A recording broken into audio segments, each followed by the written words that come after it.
loss. He's sitting at 11-1. He has not lost today. Park's sitting at 10-1-1.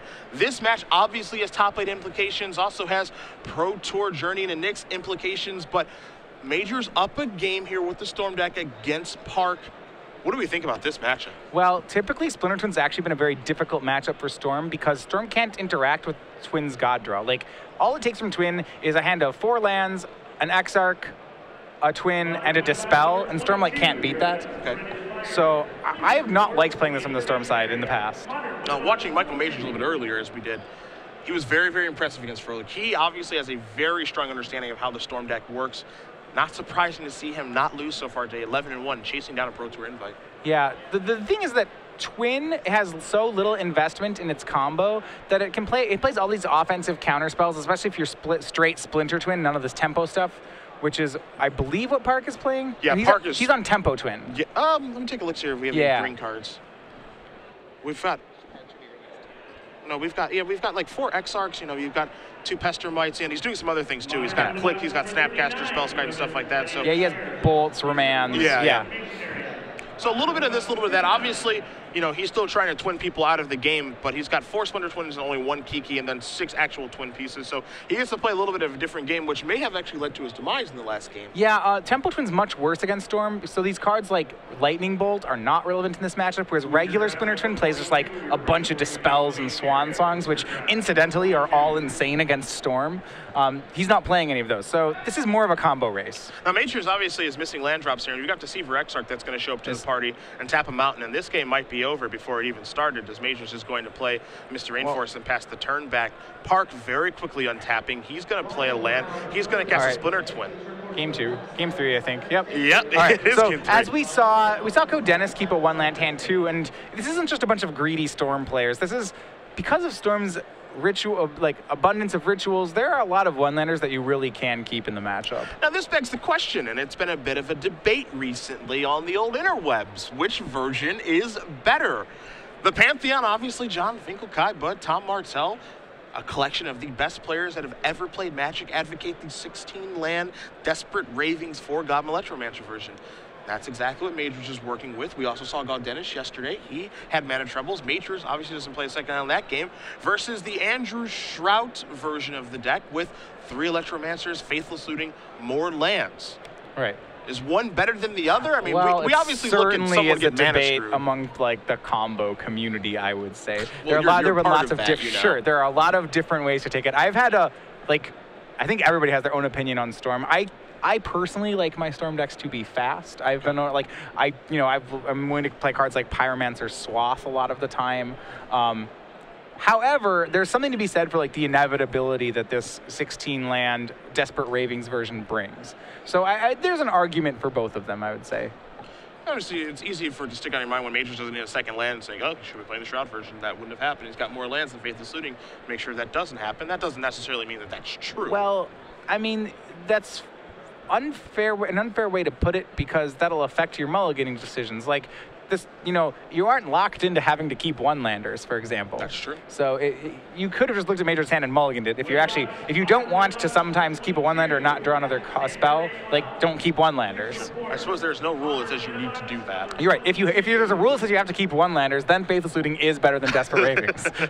But you get control over that decision.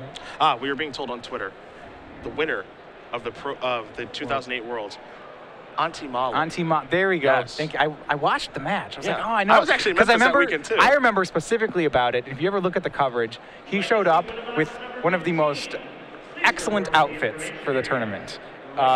Specifically for top 8, it was, I believe, plaid on plaid, with plaid tie on different plaid shirts. So you remember the clothing? No, I remember just thinking and be like, that is ridiculous. There's the picture of him winning, and you're just like, wow, that is awesome. We're going to take a look at sideboards here very briefly. Both players shuffling up very quickly. I don't think they're going to go back to the drawing board. On Major's side, he's got 3 copies of Blood Moon, 3 Empty the Warren, 2 Shatterstorm, a Defense Grid, 2 Echoing Truth, 4 copies of Lightning Bolt. Anything that you like in particular here? Well, okay. So you want to be fast in the matchup. Echoing Truth. Echoing Truth can bounce an Exarch. That's more, I mean, I think that's the easy one to bring, and I don't really think there's anything else. I don't want to bring in anything else. Do you like Defense Grid at all? No. Okay. There's only one. I mean, He's not playing that many counter spells. Yeah, okay, sure. Let's go with Defense Grid 2. All right, well, on Park's side. All right. 2 Ancient Grudge, 2 Relic, 2 Blood Moons, a Dispel, 2 Batter Skulls, an Engineered Explosives, an Echoing Truth of his own, Threats of Disloyalty, 2 Anger of the Gods, and a Flame Slash. Relic is sweet. Dispel is really good. Echoing Truth probably fine. Okay. That's about it. You're just combo decks. These decks they don't have much ability to interact with each other at all, especially on Storm side. Storm, like, Jamie gets to Goldfish this matchup. And perhaps 2 ships passing in the night here? Yeah, and that's why I think, like, Twin has more ways to mess up Storm than Storm can mess up Twin. We are in game 3. We'll see if that's how it plays out. Majors will be on the play this game. You see both players looking at their opening hands. We'll see if either one's going to keep, and then we'll be underway here momentarily. Like what you actually want to keep, and especially, so some combo mirrors are really intricate, and some of them are just races. And this one more or less falls into the second camp. So when you're looking at your hand, you have to say, what's my Goldfish turn presently? What Goldfish turn can I hope to draw to reasonably? Is that good enough? Can I do better on a mulligan? So it feels like a lot of the time you might have to mulligan aggressively in a matchup like this because you are 2 ships passing in the night. Yeah, so you have to gauge what you think, what speed you think your opponent's going to be keeping. Just like, what do you need to get another turn, It looks like Majors is content with his hand. You see hands folded here.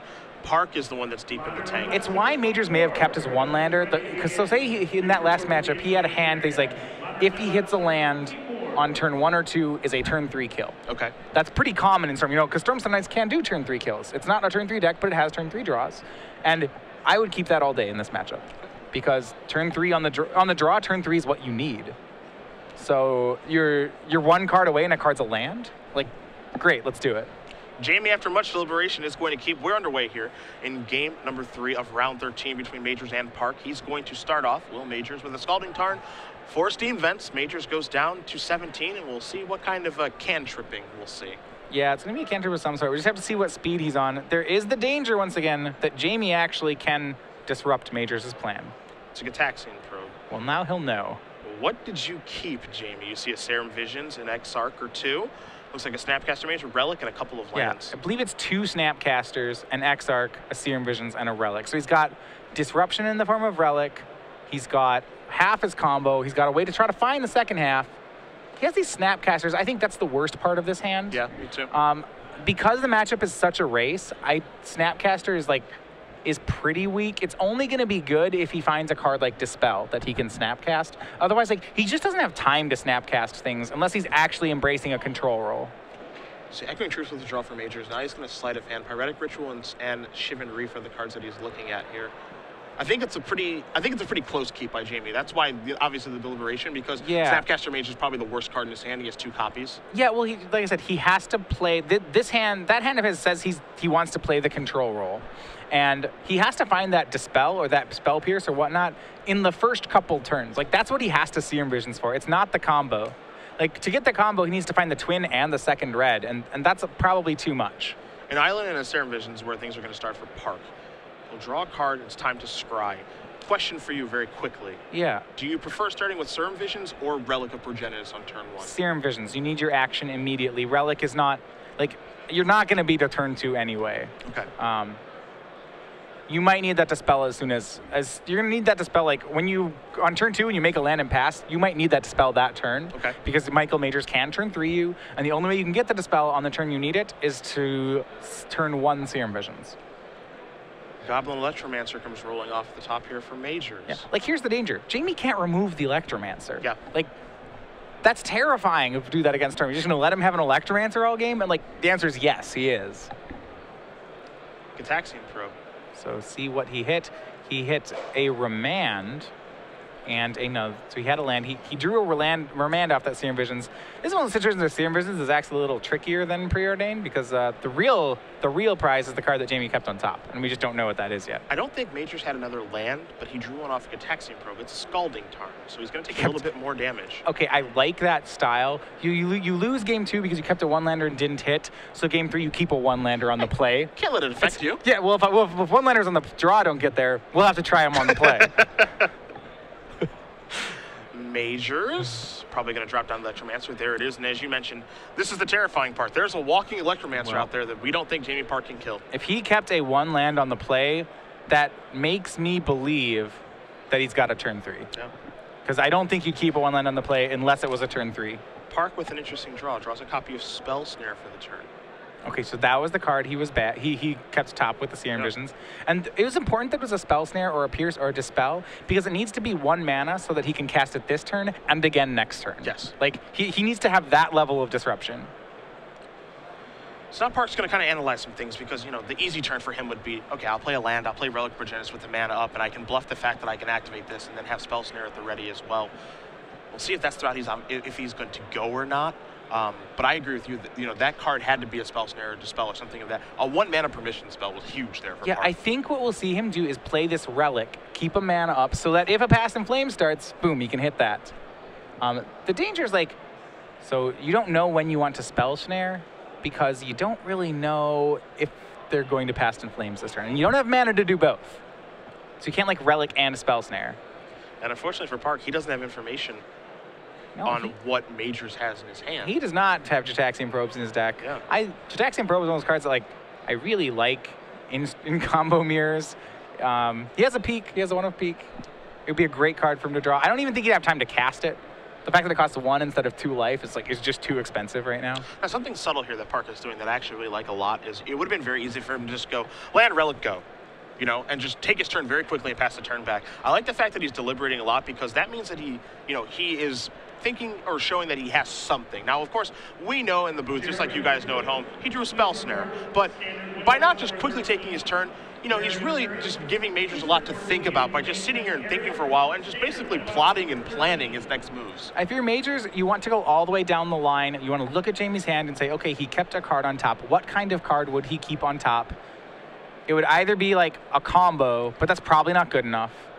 I take it one step farther and say it's probably a counter. It's probably a 1 mana counter of some sort. So now here's a question for you. Electromancer gets placed on the stack. This is Electromancer number 2. Does this change anything, and do you want to show Spell Snare now? I don't want to snare it because the way Majors' wins are Ascensions and Past in Flames. We have the Past in Flames covered with Relic. Right now, that Spell Snare covers Ascension for us. Okay. So I would rather try to counter the ways he wins as opposed to just getting my value right away. Okay. Because obviously, if you show the Spell Snare now, then that shows Majors that, okay, he's got Snapcaster Range for Spell Snare later, too, so it allows Majors to plan accordingly. Yeah, and this is why it's a difficult matchup from the Storm side, is because Jamie actually does have good 1 mana disruption, and if you look at this, Jamie could still have a turn 4 kill. It's not even slowing him down. On turn 3, he can do things like make an Exarch untap Island Spell Snare. And now he has an Exarch in play, and he didn't even miss a step on his combo. Yeah. He's going to blow Relic right away. Yeah, well, he has Snapcasters, right? So hitting Relic right away seems decent. Okay. Park draws. He's going to untap. He's going to take his turn. It does mean, however, that if Majors has a Past in Flames kill in hand, that's actually going to work. Mm-hmm. So there's some danger involved. Now, Park drew, I believe, a Lightning Bolt. Yeah, he has a pair of them, actually. Yeah. So he's added to his hand very well. He can't cast both in 1 turn, which I'm sure he would love to do, to go bolt your Electromancer, and have Spell Snare up. That's not available for him right now, so he's just going to pass the turn back. Yeah, so what he can do is if Michael doesn't go for a combo, he can end step Exarch, untap Mountain, bolt an Electromancer. Or if he plays something that's Spell Snareable, like the Ascension he drew, he could do the same thing with untap and Spell Snare. Now, as terrifying as it is to face down Electromancers and mana untapped, right now Major's hand, it doesn't look like there's any combo in there to actually be able to go bonkers. Yeah, I don't see the whole hand, but it's hard to play around Spell Snare. You to play around all these counters as Storm player. Sometimes you just have to plow through them and hope that your opponent runs out. Majors just makes an attack and he passes the turn back. So Park now is going to go Lightning Bolt, targeting the Electromancer. Yeah, I'm a little surprised that he didn't Exarch untap the Mountain to do that, just to get an Exarch in play. Once an Exarch's in play, Majors can't actually get rid of it. See Park looking at Snapcaster Range now, maybe considering if I get a Snapcaster Range in play here, because I'm not going to have time to use my other one. He's going to ambush Viper the Electromancer. Well, the damage has already happened. Okay, so damage already happened, so we're on end step. But just the fact that he can have that out there and it'll actually stop Electromancer from attacking is potentially a step in the right direction. That's good, but that's why I'd want to make the Exarch play. Sure. Either way, Snapcaster is here. Park draws. It's a copy of Steam Vents. He's going to attack for 2. Don't forget Major's life total right now. With all those probes and fetches, He's a little bit lower than it may appear. Yeah, Jamie has a lightning bolt there too, so that could become real. I mean, it's going to force Majors to try to win at some point here. I mean, let's consider something here. He has a lightning bolt in his hand. He also has a Snapcaster Mage in his hand. So if he goes Snapcaster Bolt, puts him to 7, Bolt puts you to 4, all of a sudden an attack there is lethal. So perhaps Jamie's not comboing at all. So now there's Steam Fence that's going to come into play on tap. All of a sudden, you know, we're talking about Majors being in the driver's seat with Electromancer. Michael Majors is potentially dead next turn, depending on how Jamie Park plays this turn. Yeah, he's contemplating where this bolt's going to go now, and he's just going to go ahead and hit the Electromancer. That doesn't mean he can kill Majors. It takes away his ability to kill Majors next turn, but it gives him a lot more inevitability to swing with these Snapcasters. You see Majors might have a bit of a response to this. This is going to be an Echoing Truth targeting Goblin Electromancer. Is this worth fighting over? Probably not. I don't think I'd burn my Spell Snare on it.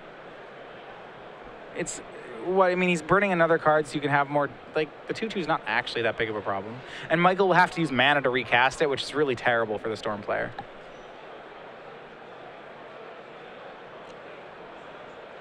So you see Park is giving this consideration, and he says, all right, Echoing Truth resolves. That's fine. Pick up your Electromancer. We'll see if he has any other plays this turn. If he wants to Exarch on the upkeep or anything of that nature, or just let him go.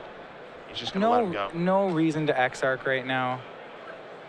You have a spell. This is where it's really hard for Storm because like he has these cards like Spell Snare that are just really jerks of cards, and he also has a clock and he has a combo, and it's all these things that are just really rough. Twin is very good against a lot of the other combo decks in the format. It's good against Scapeshift. It's good against Storm. It's also just scary to play against. Because I mean, 3 mana represents so many different things when you're playing against them. Well, they don't have to play very many combo cards. They get to play a bunch of real cards in their combo deck.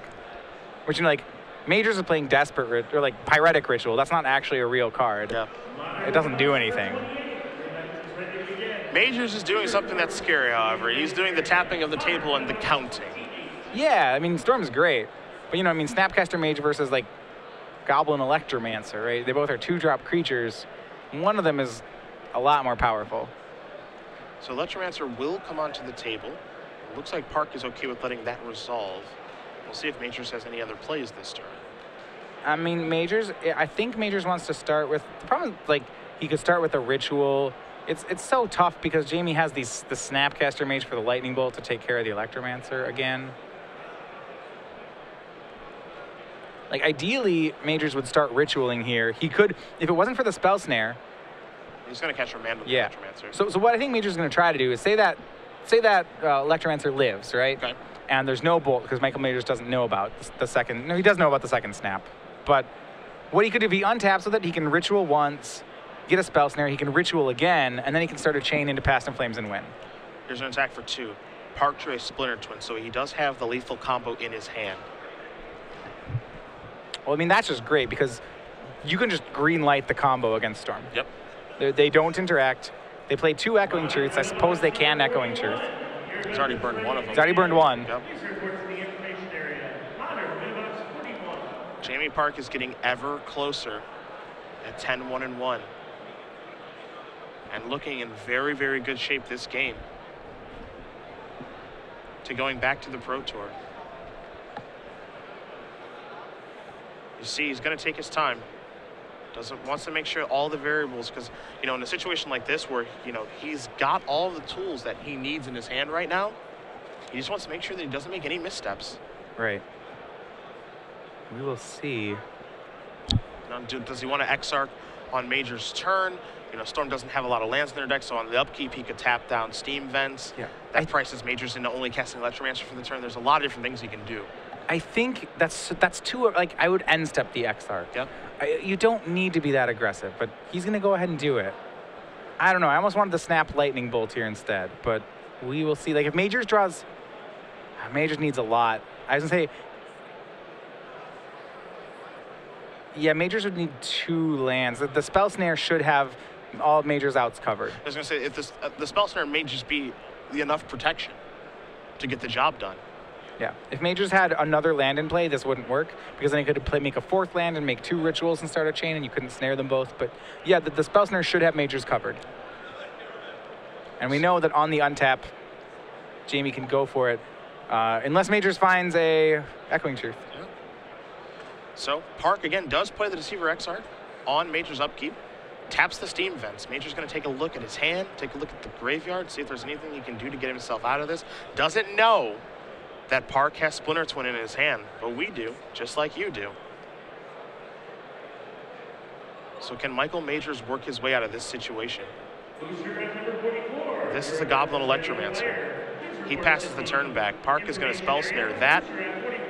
And then, because, well, you have your opponent tapped out, and then you're non-tapping Twin him. That is it. Jamie Park with a quick handshake and a pump of the fist. Moves on to 11, 1-1, and one step closer to going back to the Pro Tour. Gives Michael Majors his second loss and